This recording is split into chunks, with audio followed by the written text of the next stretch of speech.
श्री कृष्ण गोविंद हरे मुरारे, हे नाथ नारायण वासुदेवा। जय श्री कृष्ण दोस्तों, आज हम सभी श्रीमद् भगवद गीता का 14वां अध्याय पढ़ने जा रहे हैं, जो इस प्रकार है। श्री भगवान बोले, ज्ञानों में भी अति उत्तम उस परम ज्ञान को मैं फिर कहूँगा, जिसको जानकर सब मुनिजन इस संसार से मुक्त होकर परम सिद्धि को प्राप्त हो गए हैं। इस ज्ञान को आश्रय करके अर्थात धारण करके मेरे स्वरूप को प्राप्त हुए पुरुष सृष्टि के आदि में पुनः उत्पन्न नहीं होते और प्रलय काल में भी व्याकुल नहीं होते। हे अर्जुन, मेरी महद ब्रह्म रूप मूल प्रकृति संपूर्ण भूतों की योनि है, अर्थात गर्भाधान का स्थान है, और मैं उस योनि में चेतन समुदाय रूप गर्भ को स्थापन करता हूँ। उस जड़ चेतन के संयोग से सब भूतों की उत्पत्ति होती है। हे अर्जुन, नाना प्रकार की सब योनियों में जितनी मूर्तियाँ हैं अर्थात शरीरधारी प्राणी उत्पन्न होते हैं, प्रकृति तो उन सब की गर्भ धारण करने वाली माता है, और मैं बीज को स्थापन करने वाला पिता हूँ।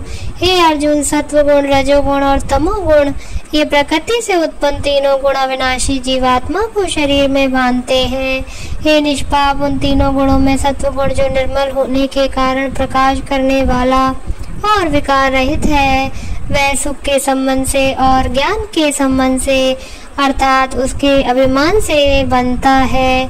हे अर्जुन, राग रूप रजोगुण को कामना और आसक्ति से उत्पन्न जान, वह इस जीवात्मा को कर्मों के और उनके फल के संबंध से बांधता है। हे अर्जुन, सब देहाभिमानियों को मोहित करने वाला तमोगुण को तो अज्ञान से उत्पन्न जान, वह इस जीवात्मा को प्रमाद, आलस और निद्रा के द्वारा बांधता है। हे अर्जुन, सत्वगुण सुख में लगाता है और रजोगुण कर्म में तथा तमोगुण तो ज्ञान को ढककर प्रमाद में भी लगाता है। हे अर्जुन, रजोगुण और तमोगुण को दबाकर सत्वगुण और तमोगुण को दबाकर रजोगुण, वैसे ही सत्वगुण और रजोगुण को दबाकर तमोगुण होता है अर्थात बढ़ता है। जिस समय इस देह में तथा अंतःकरण और इंद्रियों में चेतनता और विवेक शक्ति उत्पन्न होती है, उस समय ऐसा जानना चाहिए कि सत्वगुण बड़ा है।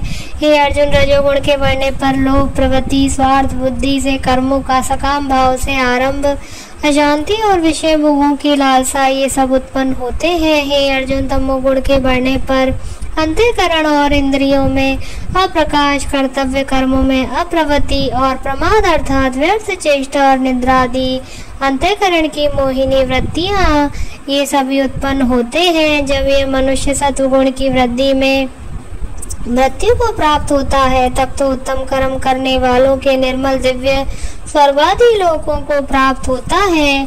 रजोगुण के बढ़ने पर मृत्यु को प्राप्त होकर कर्मों की आसक्ति वाले मनुष्यों में उत्पन्न होता है, तथा तमोगुण के बढ़ने पर मरा हुआ मनुष्य, कीट, पशु और मूढ़ योनियों में उत्पन्न होता है। श्रेष्ठ कर्म का तो सात्विक अर्थात सुख, ज्ञान और वैराग्य निर्मल फल कहा है।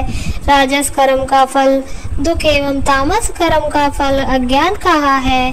सत्वगुण से ज्ञान उत्पन्न होता है और रजोगुण से निसंदेह लोभ तथा तमोगुण से प्रमाद और मोह उत्पन्न होते हैं और अज्ञान भी होता है। सत्वगुण में स्थित पुरुष स्वर्ग आदि उच्च लोकों को जाते हैं।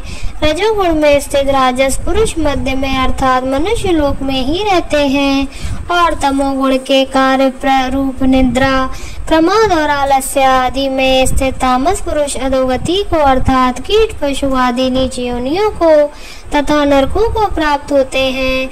जिस समय दृष्टा तीनों गुणों के अतिरिक्त अन्य किसी को करता नहीं देखता और तीनों गुणों से अत्यंत परे सच्चिदानंद स्वरूप मुझ परमात्मा को तत्व से जानता है, उस समय वह मेरे स्वरूप को प्राप्त होता है।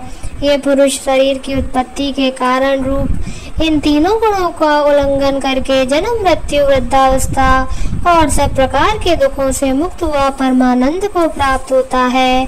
अर्जुन बोले, इन तीनों गुणों से अतीत पुरुष किन किन लक्षणों से युक्त होता है और किस प्रकार के आचरणों वाला होता है, तथा हे प्रभु, मनुष्य किस उपाय से इन तीनों गुणों से अतीत होता है? श्री भगवान बोले, हे अर्जुन, जो पुरुष सत्वगुण के कार्य रूप प्रकाश को और रजोगुण के कार्य रूप प्रवृत्ति को तथा तमोगुण के कार्य रूप मोह को भी ना तो प्रवृत्त होने पर उनसे द्वेष करता है और ना निवृत्त होने पर उनकी आकांक्षा करता है, जो साक्षी के सदृश स्थित हुआ, गुणों के द्वारा विचलित नहीं किया जा सकता और गुण ही गुणों में बरतते हैं, ऐसा समझता हुआ जो सच्चिदानंद परमात्मा में एक ही भाव से स्थित रहता है, वह उस स्थिति से कभी विचलित नहीं होता।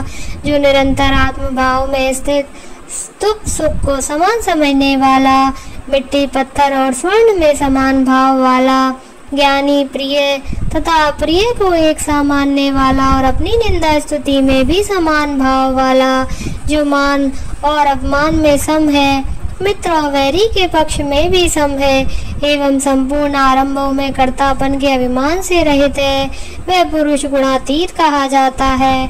और जो पुरुष व्यभिचारी भक्ति योग के द्वारा मुझको निरंतर भजता है, वह भी इन तीनों गुणों को भली भांति लांघ कर सच्चिदानंद ब्रह्म को प्राप्त होने के लिए योग बन जाता है, क्योंकि उस अविनाशी पर ब्रह्म का, अमृत का तथा नित्य धर्म का और अखंड एक रस आनंद का आश्रय मैं हूँ। ओम तत्सदिति। श्रीमद्भगवद्गीता उपनिषदु ब्रह्म विद्यायां योग शास्त्रे श्री कृष्ण अर्जुन संवादे गुणत्रय विवाह योग नाम चतुर्दशाध्याये समाप्तम्। ओम नमो भगवते वासुदेवाय। जय श्री कृष्ण।